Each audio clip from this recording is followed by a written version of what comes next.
নমস্কার, ব্রেকিং বাংলায় আপনাদের স্বাগত। আমি জয়ন্ত মজুমদার।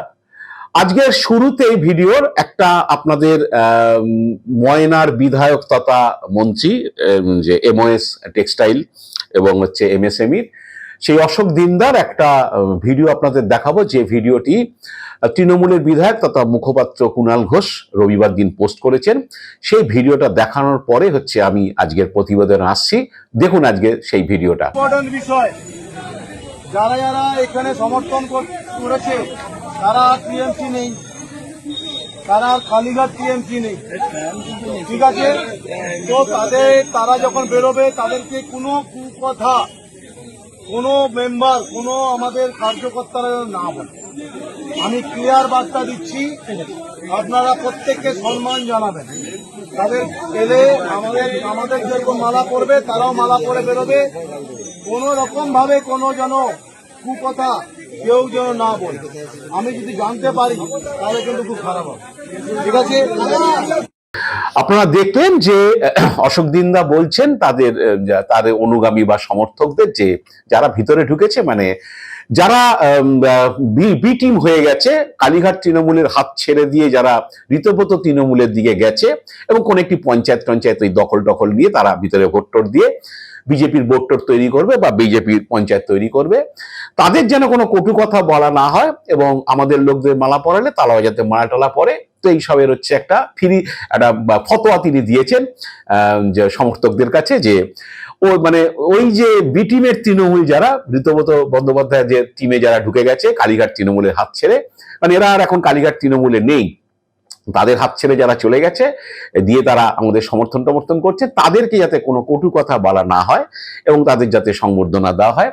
তো এই যে ভিডিওটা এবং বা যে এরকম ঘটনা বিভিন্ন জায়গায় যেভাবে ঘটছে, বা কালীঘাট ঋতব্রত তৃণমূলের লোকজনকে যেভাবে প্রোটেকশন দেওয়া হচ্ছে, তাদের সঙ্গে যেভাবে মাখামাখি করা হচ্ছে, এই নিয়ে বা যে তৃণমূলের রাজ্যসভার সাংসদরা যে কি বলে পদত্যাগ করার পরে বিজেপিতে জয়েন করছে, 3 ঘন্টার মধ্যে তাদেরকে যে বিজেপি টিকিট দেওয়া হচ্ছে, লোকসভার সাংসদ যারা তৃণমূলের মমতা বন্দ্যোপাধ্যায় হাত ছেড়ে বেরিয়ে গেছেন তাদের সঙ্গে দিল্লির নেতারা বাংলার নেতারা হচ্ছে মিটিং করছেন, ছবি বেরোচ্ছে। তো এই নিয়ে হচ্ছে কোনো তৃণমূলের লোকটোক বা সিপিএম এর লোকের বিরোধিতা নাই, একেবারে শুভেন্দু অধিকারী, শ্রমিক ভট্টাচার্য প্রায় তারা ঘরের লোক বলা চলে। আমি বলা চলে বলছি কারণ হচ্ছে এরা সোশ্যাল মিডিয়া বা সোশ্যাল ইনফ্লুয়েন্সার বলতে পারেন। এদের প্রত্যেকেই তারা সমাজ মাধ্যমে বিভিন্ন সময় পোস্ট করে থাকেন, তাদের ইউটিউব চ্যানেল চলে, মিলিয়নের উপর তাদের হচ্ছে সাবস্ক্রাইবার, ভিউয়ার্স, লক্ষ ভিউয়ার্স। তো হঠাৎ করে হচ্ছে গত 15-20 দিন ধরে একটা জিনিস দেখা যাচ্ছে, যে মানে সর্ববৃহৎ যে সমস্ত যাদের হচ্ছে সাবস্ক্রাইবার এবং হচ্ছে সবচেয়ে বেশি ভিউয়ার্স, তাদের কয়েকজন ইনফ্লুয়েন্সার যারা আমি দেখেছি গত কয়েক বছর ধরে যারা লাগাতার হচ্ছে মমতা বন্দ্যোপাধ্যায় সরকারের বিরোধিতা করেছেন বা অভিষেক বন্দ্যোপাধ্যায় বিরোধিতা করেছেন, এবং অনেকে যে এদের সম্পর্কে বলতেন যে প্রবাদ আছে যে এরা হচ্ছে মমতা বন্দ্যোপাধ্যায় অভিষেক বন্দ্যোপাধ্যায় সমালোচনা না করে জলস্পর্শ করেন না, এরকম দেখা গেছে। তো এরা লাগাতার, এবং এরা যে অনেকে বলেও থাকেন যে এই সরকারটা পরিবর্তনের পেছনে তাদের একটা বড় ভূমিকা রয়েছে। তো সেই সমস্ত ইউটিউবার বা যারা সোশ্যাল ইনফ্লুয়েন্সার, তারা হঠাৎ 15-20 দিন ধরে শুভেন্দু অধিকারীর সমালোচনা করছেন, শ্রমিক ভট্টাচার্যের সমালোচনা করছেন। এই নিয়ে রাজ্যের মানুষ, বিজেপির লোকরা, বিজেপির যারা নিচুতলার সমর্থক, মাঝারি তলার নেতা, এরা কিছু উঁচুতলার নেতা নেত্রীরা হঠাৎ করে একটু চমকে গেছেন যে ব্যাপারটা কি, এরা কেন এরকম সমালোচনা করছেন।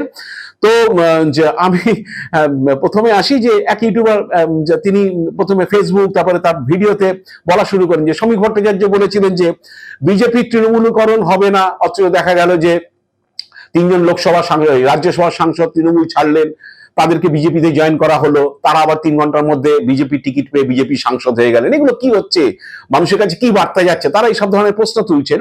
আবার দেখা গেল 20 জন সাংসদ তৃণমূল ছেড়ে চলে গেলেন এনসিপিআই তে, তাদের সঙ্গে ভূপেন্দ্র যাদব মিটিং করছেন, শুভেন্দু অধিকারী মিটিং করছে, তাদের কারোর ইন্ডিভিজুয়াল কারোর সঙ্গে সুদীপ বন্দ্যোপাধ্যায়, যে শতাব্দী রায়, যে জুন মালিয়া, এদের সঙ্গে অমিত শাহ, নরেন্দ্র মোদী, এরা সব মিটিং করছেন। তো এগুলো কি হচ্ছে, এগুলো রাজ্যের মানুষ কি চোখে দেখছে? এই তৃণমূলের বিরুদ্ধে কথা বলে বিজেপি ক্ষমতায় এসছে, এই তৃণমূলের দুর্নীতির বিরুদ্ধে কথা বলে এসছে।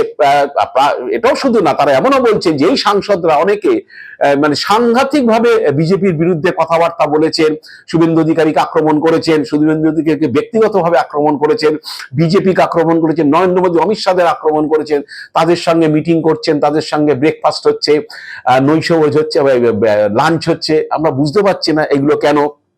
তো এরা হচ্ছে এইটা প্লাস হচ্ছে রীতিমতো তৃণমূলীদের সঙ্গে কেন সখ্যতা করা হচ্ছে বিভিন্ন রাজ্যের বিভিন্ন জায়গাতে।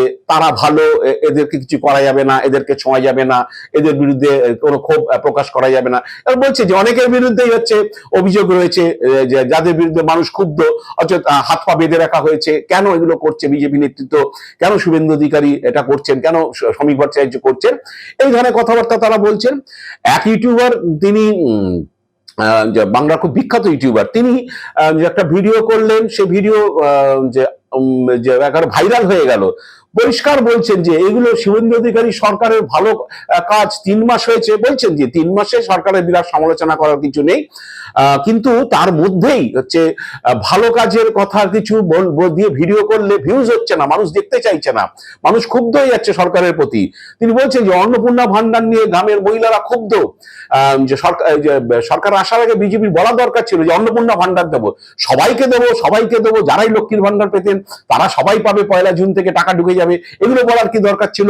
এখন লোক পাচ্ছে না, মহিলারা পাচ্ছে না, মহিলারা যে সাংঘাতিক ভাবে ক্ষুব্ধ। এগুলো কি হচ্ছে? এবং হচ্ছে বেকার ভাতার কোনো উল্লেখ নেই, কোনো নামগন্ধ করা হচ্ছে না, বয়স্ক ভাতা ঠিক মতো পাচ্ছে না, অনেক প্রকল্পের টাকা আটকে রয়েছে মে মাস থেকে, ঠিক মতো দেওয়াটা হচ্ছে না। এই সব ধরে হচ্ছে একেবারে সরাসরি হচ্ছে শুভেন্দু অধিকারী হিট করছে না। আমি তো দেখে অবাক, নিশ্চয়ই রাজ্যের মানুষও দেখে খুব অবাক হবেন যে এরা কি বলছে, এরা কি মাথা টাথা খারাপ হয়ে গেছে, আমি জানি না। তো যাই হোক, তিনি আবার একটা পরে ভিডিও করলেন অভিষেক বন্দ্যোপাধ্যায়কে নিয়ে। তিনি বলছেন যে এই বলা হচ্ছে অভিষেক বন্দ্যোপাধ্যায় নাকি 25টা সুটকেস নিয়ে আমেরিকাতে চলে গেছেন সুপ্রিম কোর্টের নির্দেশ পাওয়ার পরে। তারপরের দিন দেখা যাচ্ছে অভিষেক বন্দ্যোপাধ্যায় দিল্লিতে পার্লামেন্টের বাইরে মিডিয়াকে বাইট দিচ্ছেন। এগুলো কি হচ্ছে? তার মধ্যে বিজেপির মন্ত্রীরা আবার তার সেই নিয়ে রিয়াকশন দিয়ে দিচ্ছেন, মিডিয়াতে সে খবর হচ্ছে যে এত বাক্স ব্যাগটা নিয়ে পালিয়ে যাচ্ছে দেশ ছেড়ে। তো তারা কি জানেন না যে তিনি আদৌ যাননি, তিনি দিল্লিতে রয়েছেন? এইসব বলছেন। হচ্ছে অভিষেকের বিরুদ্ধে পরপর এফআইআর হচ্ছে, হাইকোর্ট রক্ষা কবচ দিয়ে দিচ্ছে। এখন মানুষের কাছে পরিষ্কার হচ্ছে যে আসলে গাজওয়ারি করে এসব কেস পেস করা হচ্ছে। এবার 16টার পরে 16টা এফআইআর করা হয়েছে, সবকটাতে রক্ষা কবচ পাচ্ছেন তিনি। এরপরে আরো যদি দেওয়া হয়, আরো রক্ষা কবচ হয়তো হাইকোর্ট দিয়ে দেবে, আগেরগুলো দিয়েছে পরেরগুলো দেবে। হাইকোর্ট হয়তো বুঝতে পারছে যে এগুলো হচ্ছে জোর করে এইসব এফআইআর করেছে। এইসব তারা বলছেন, আমি বলছি না, এসব ভিডিও আছে। তো যাই হোক, এখন হচ্ছে এইগুলো চলছে। 3-4 জন ইনফ্লুয়েন্সার যারা খুব মানে নাম করা, আমি নামজাদা বলবো বাংলার, বিরাট বিরাট তাদের সাবস্ক্রাইবার, তারাই বলছেন। এবং যারা এই নির্বাচনের আগে কেন বলবো, গত 5-7 বছর ধরে লাগাতার হচ্ছে তৃণমূল বিরোধিতা করেছেন, তারাই বলছেন, আমি অন্য কারোর কথা বলছি না। তবে একজন বলছেন যে চারিদিকে তোলাবাজি হচ্ছে, দল কিছু ব্যবস্থা নিচ্ছে না, বিজেপি কোনো ব্যবস্থা নিচ্ছে না, শ্রমিক ভট্টাচার্যরা ব্যবস্থা কিছু নিচ্ছে না, এটা কি হচ্ছে বুঝতে পারছি না। কেউ বলছেন যে শ্রমিক ভট্টাচার্য বলছেন যে 150-এর উপর লোককে শোকজ করা হয়েছে, জনা 25-কে সাসপেন্ড করা হয়েছে। যদি এত শোকজ, এত সাসপেন্ড হয়, যারা সাসপেন্ড হয়েছে তাদের নামটা প্রকাশ করে দিক, যাতে মানুষ বুঝতে পারে, এলাকার মানুষ বুঝতে পারে যে এই লোকটার বিরুদ্ধে তোলাবাজির অভিযোগ উঠেছে, এই লোকটার বিরুদ্ধে দুর্নীতির অভিযোগ উঠেছে, একে হচ্ছে সাসপেন্ড করেছে দল, মানুষ বা কর্মীরা জেনে যেতে পারে। কেন নাম প্রকাশ করা হচ্ছে না? এই সমস্ত প্রশ্ন তুলছে দলের সভাপতির বিরুদ্ধে, মুখ্যমন্ত্রীর বিরুদ্ধে। আমরা বুঝতে পারছি না যে কি হচ্ছে ব্যাপারটা, কেন হচ্ছে। সত্যি সত্যি তারা করছেন, কেউ কেউ অনেকে বলছেন যে এরা কি বলে হয়তো সরকারে এই বিজেপিকে সরকারে আনার জন্য এরা হয়তো প্রাণপাত করেছেন, তৃণমূলের বিরোধিতা করেছেন, এখন সরকারে এসে গেছেন, কিন্তু তারা হয়তো কোনো সেরকম পদে যাননি, বা সবাই তো আর বিধায়ক হয়নি বা মন্ত্রী হননি, 2-1 জন বিধায়ক হয়েছেন। তো সেই কারণে অনেকে, যারা আমি শুনেছি এই সব ইনফ্লুয়েন্সারদের যারা বিরোধী বা নিন্দুক, তারা অনেকে বলেছেন আমাকে যে আসলে ওরা বোধহয় কিছু পায়নি বলে এসব করছে।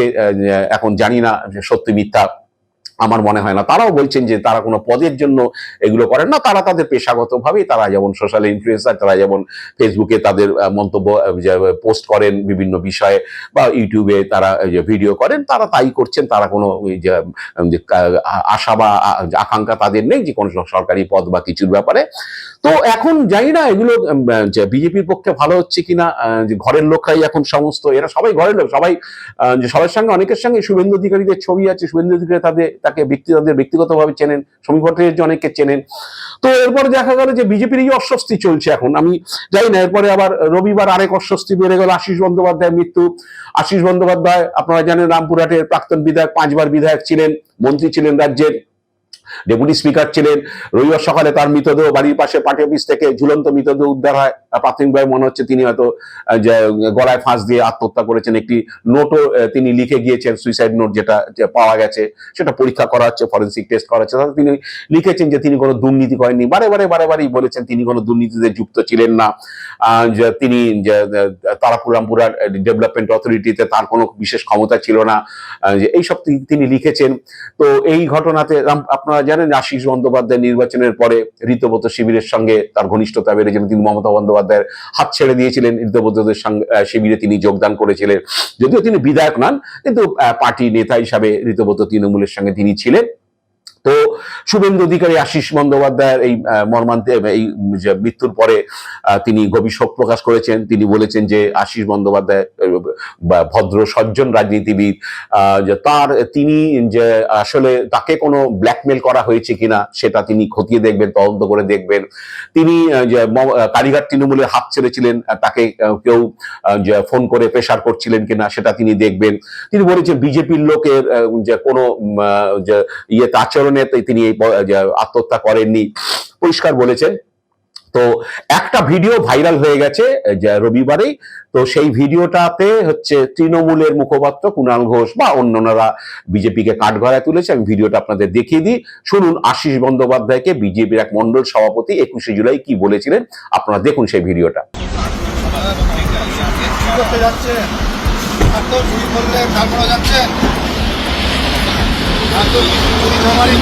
দলটা শেষ হয়ে গেল, তারপরে যাচ্ছেন নাকি? আপনারা যে শহীদগুলো করেছিলেন সেগুলোকে জবাব দেবে। চাপকে ছাল তুলে দিন একদম। আপনারা দেখলেন ভিডিওটা, যে 21শে জুলাই যখন আশীষ বন্দ্যোপাধ্যায় যে বীরভূম থেকে কলকাতায় আসছিলেন মিটিং এ, সম্ভবত ঋতব্রত বন্দ্যোপাধ্যায় শিবিরে তিনি গিয়েছিলেন। সেখানে রাস্তাতে শক্তিগড়ে সেই যখন তিনি চা খেতে দাঁড়িয়েছিলেন, তখন একজন বিজেপির মন্ডল সভাপতি বলেই তিনি পরিচিত, তিনি তাকে ওইরকম হুমকি দিয়েছিলেন যে বয়স্ক ব্যক্তি না হলে পিটিয়ে চামড়া গুটিয়ে দিতেন। তো অনেকেই বলছেন যে এটাতে আশীষ বন্দ্যোপাধ্যায় মানসিকভাবে হচ্ছে খুব বিধ্বস্ত হয়েছিলেন, কারণ রাজনৈতিক জীবনে তিনি একেবারে যে নিপাট ভদ্রলোক, সজ্জন ব্যক্তি, কোনোদিন তার নামে কোনো দুর্নীতির অভিযোগ আসেনি। তো তাকে এই ধরনের মন্তব্য করাতে এটা হতে পারে। ঋতব্রতপন্থী শিবিরের যে নেতা অনুব্রত মণ্ডল, তিনিও বলেছেন যে মুখ্যমন্ত্রীর সঙ্গে তার কথা হয়েছে রবিবার, এবং তিনি বলেছেন যে ওই শক্তিগড়ের বিষয়টি তিনি খতিয়ে দেখবেন।